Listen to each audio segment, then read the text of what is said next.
Whatever. Wow, that's sight. This is taking a bit longer than I... Okay, who's this? Hey, yeah, that's great. I need to talk about something that has bothered me for years. Ben Tennyson, this kid, has a magical alien watch that can transform him into literally hundreds of species from across the galaxy, the most powerful beings in the known universe, living weapons, gods in physical form, and sometimes the Omnitrix gives him a tiny gremlin, or a walking fish, or, and I can't believe I'm saying this, a creature called the Worst, whose whole thing is standing there and getting hit. For years, I laughed at these aliens. We all did. They were jokes, punchlines, the aliens. Ben groaned at when the watch malfunctioned, but then I actually sat down, did the research, watched every episode, and bro, these aliens are not useless. We were just too dumb to see it. Today, we are exposing the top 10 most useless Ben 10 aliens that are actually terrifyingly overpowered. And by the end of this video, you're going to feel like a fool, just like I did. Let's go. Wild Mutt. Okay, so you have a magical alien device, infinite possibilities, and it gives you a dog, a big orange blind dog with no eyes and no mouth, who can't even talk. You can't give orders. You can't ask for help. You just kind of growl and hope for the best. When the show first started and Ben transformed into Wild Mutt in front of Gwen, the look on her face, yeah, that was all of us. This is the alien that's supposed to save the world, but here's what everyone missed. Wild Mutt is not operating on sight. He's operating on something far superior, a sensory system so advanced he can track a target through walls, underground, and across miles. His quills pick up vibrations. His nostrils process atmospheric changes. He is essentially a walking supercomputer of pure instinct. In terms of raw speed and agility, Wild Mutt was one of Ben's fastest aliens in the original series. He can run on all fours faster than most vehicles. His claws can tear through solid steel. He once tracked Vilgax's ship purely by scent. And here's the thing nobody talks about: stealth operations. Wild Mutt is perfect. No voice equals no communication to intercept. No eyes equals can't be blinded. No visual dependency equals fights equally well in pitch darkness, underwater, in smoke, in space. Wild Mutt is not a pet. Wild Mutt is a biological weapon with no weaknesses that prey. Why don't you pick on someone with more meat on his bones?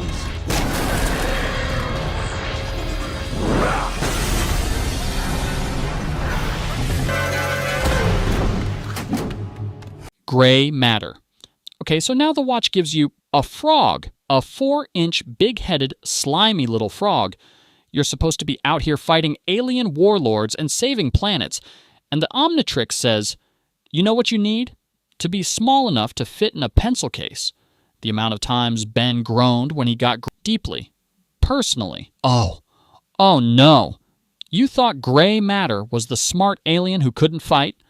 Let me fix that for you. Gray matter's intelligence is so far beyond human capacity that he can comprehend, reverse engineer, and reprogram any technology in the universe within seconds. Any technology, including alien tech he has never seen before. Even Ben's own son used gray matter's brain to unlock the master control of the Omnitrix itself, the single most powerful function on the most advanced device ever created. But the weapon nobody talks about? His size. Gray matter can go places no other alien can. He can infiltrate enemy ships through ventilation shafts. He can access control panels from inside the circuitry.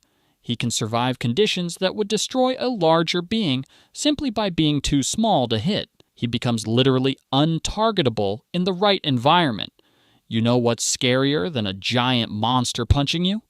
An impossibly intelligent creature the size of your thumb dismantling your entire ship from the inside while you can't find him. Gray matter. Number 9. The most underestimated alien in the entire Omnitrix. Thirst for knowledge and their hunt to catalog all into... Walcatrout. I don't even know how to start this one. Walcatrout is a fish with legs. That's it. That is the alien. Ben Tennyson, wielder of the Omnitrix, hero of the universe, the guy who once recreated all of reality, transformed into a fish with legs. Watch Mojo put him on their worst Ben 10 aliens list, and honestly, at first glance, correct. He can breathe underwater, and he's slippery. That's the whole resume. I've seen better powers from a bar of soap. But wait. Think about what slippery actually means in a combat context. Walk-a-trout is physically impossible to grab. Any restraint, any grip-based technique, any grappling move slides right off. He can't be held, cuffed, or contained by anything that requires physical contact. He is biologically immune to the most common form of physical capture. He can breathe in any liquid environment, meaning he can operate in places that would kill 99% of Ben's other aliens. Acid pools, liquid nitrogen environments, alien oceans with crushing pressure. Walk-a-trout just swims through it. And here's the dirty secret. Walk-a-trout's slippery body combined with his underwater speed makes him genuinely one of the hardest aliens to land a hit on. You can't punch what you can't grab.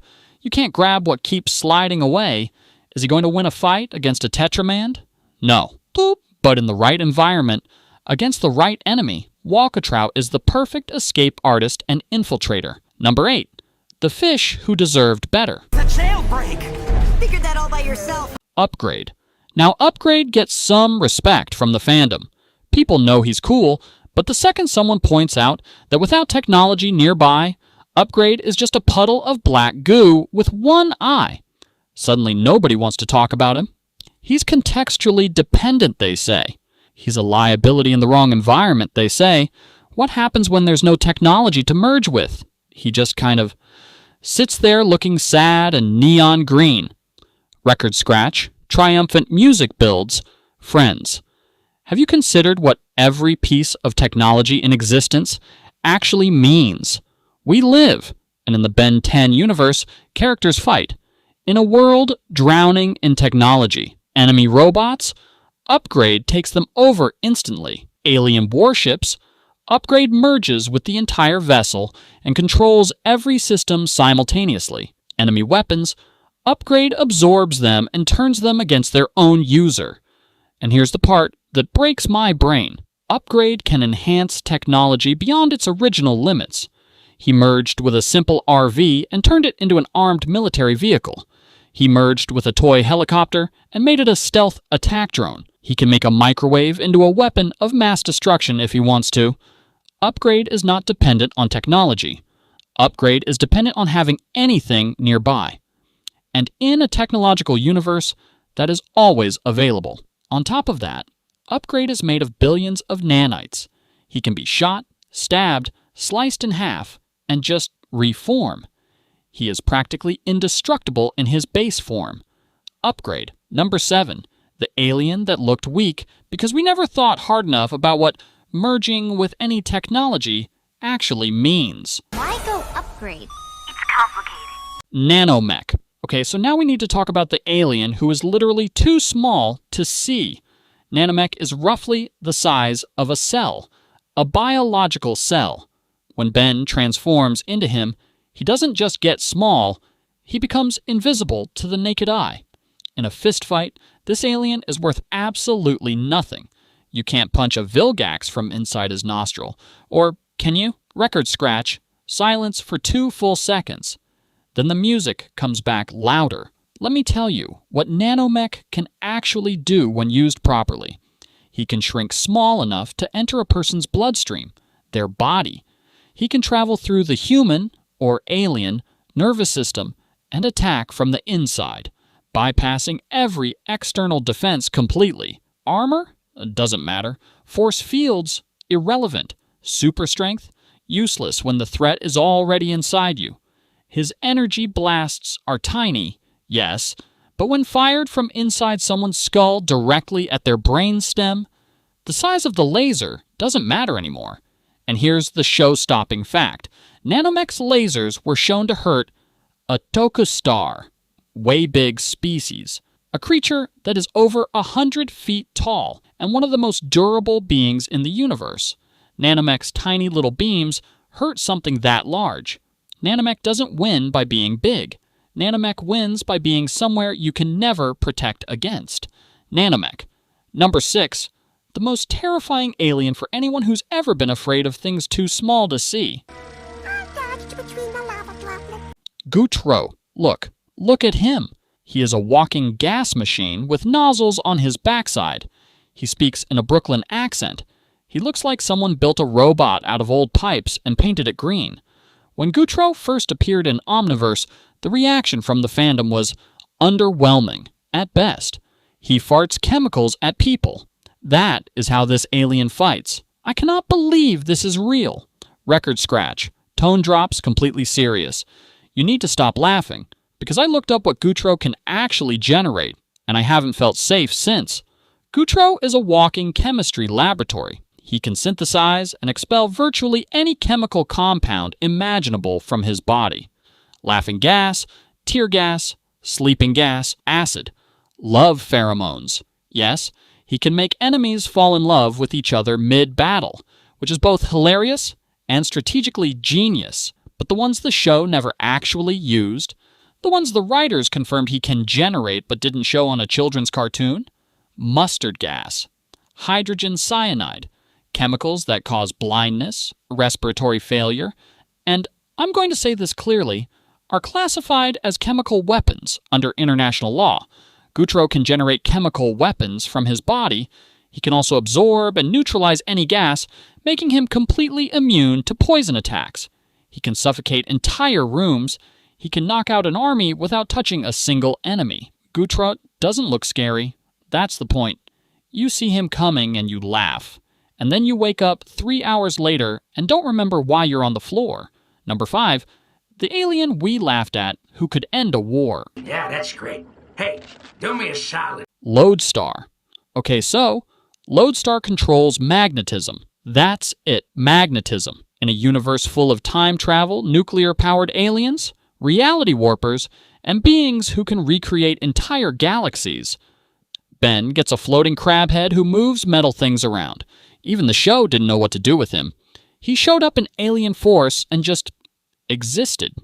Fandom consensus for years was that Lodestar was one of the most forgettable, pointless aliens in the entire Omnitrix.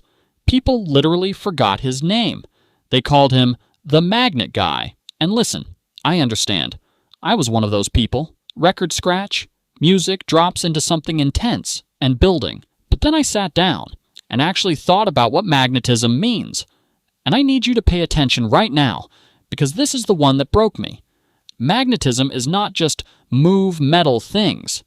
Magnetism is one of the 4 fundamental forces of the universe. It governs electricity. It governs atomic structure. It governs the behavior of plasma, which is what stars are made of. Lodestar can manipulate magnetic fields. That means he can repel or attract any ferromagnetic material at any speed. A car becomes a missile. A steel building becomes a weapon. Enemy robots disabled instantly. Enemy weapons ripped from their hands before they can fire. But here's where it gets scary. The human body, and most alien bodies, run on bioelectrical signals. Nerve impulses, brain signals, the electricity that tells your heart to beat. Magnetic fields can interfere with bioelectricity. In theory, a strong enough magnetic pulse from Lodestar could disrupt an enemy's nervous system entirely, stop their muscles, scramble their senses, without touching them once. And Lodestar has another ability the show barely explored. He can generate magnetic force fields, not just shields, force fields of pure magnetic energy that can repel almost any physical or energy-based attack. Oh, and he can levitate himself and fly using the planet's own magnetic field as a runway. He doesn't need wings. He doesn't need fuel. The Earth itself is his engine. Lodestar doesn't look dangerous because magnetism sounds boring, but magnetism is literally the force that holds matter together. Lodestar. Number 4. Not the magnet guy, the guy who can weaponize the fundamental structure of reality itself. Wildvine. Plant alien. He grows, he stretches, he explodes seed pods. Cool, I guess? If you're fighting someone who's afraid of gardening in a franchise where aliens shoot nuclear blasts and control time, Wildvine looks like something you'd find in a flower pot. The fandom has largely forgotten about him. He barely appeared in Alien Force because Swampfire did everything he could do but better.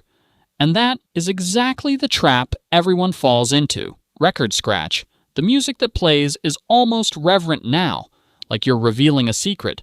Wildvine does not need to beat you in a fight.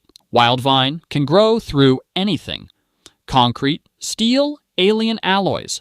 His vines penetrate and spread through every material. He can root himself into the ground and spread underground to ambush from below. He regenerates from almost any damage because he's a plant. Cut a branch off a tree, the tree doesn't die. His seed pods, explosive. Gas releasing, adhesive. He's carrying biological grenades in his own body at all times. But the ability that makes him top 3, and nobody talks about this, Wildvine can merge with and spread through an entire environment. He can become the walls, the floor, the ceiling. He can turn a building into a part of himself. He doesn't fight in a battlefield. He becomes the battlefield. And here's the emotional side of this one. Wildvine was one of the original 10. He was there from the beginning. He was one of the first glimpses of what the Omnitrix could do. And over the years, as cooler, flashier aliens came along, people forgot him, replaced him, left him behind. But Wildvine never stopped being extraordinary, we just stopped paying attention. Wildvine. Number 3, for everyone who's ever been overlooked and underestimated, he sees you. But with his new Omni enhancements... Number 2, Ditto. Oh, Ditto. Ditto can clone himself. Multiple copies of this little pink guy running around. Sounds useful, right? Except, and this is the part that made everyone give up on him, if one Ditto gets hurt, all of them feel it. Kill one clone. You hurt the real Ben. They're all connected. The fandom called him a trap, a liability, an alien that punishes you for using him aggressively. He's adorable, and he is terrible, and nobody wanted to be Ditto. Record scratch. The music that comes back is quiet, strategic, almost tactical. That shared pain connection. You're thinking about it backwards. Yes, hurting one Ditto hurts them all, but think about what that also means. Every Ditto shares strength, speed, and awareness simultaneously. They aren't individual copies operating alone. They're one consciousness in multiple bodies, with full sensory access to every position they occupy at the same time. Ditto can surround an enemy from every direction, above, below, sides, back, all at once, all coordinated perfectly, because they all share the same mind. No communication delay, no blind spots, no hesitation. And for stealth and infiltration, Ditto is exceptional. Send one clone ahead to scout, keep the others behind. You get real-time information from multiple locations simultaneously, with a single consciousness processing it all. The weakness is real, but it's a weakness that only matters if Ditto is fighting recklessly. Used intelligently, Ditto is a one alien army who sees everything, is everywhere, and can coordinate an attack no single body fighter can ever replicate. Ditto, number 2, not a liability, a misunderstood tactical genius. Another alien?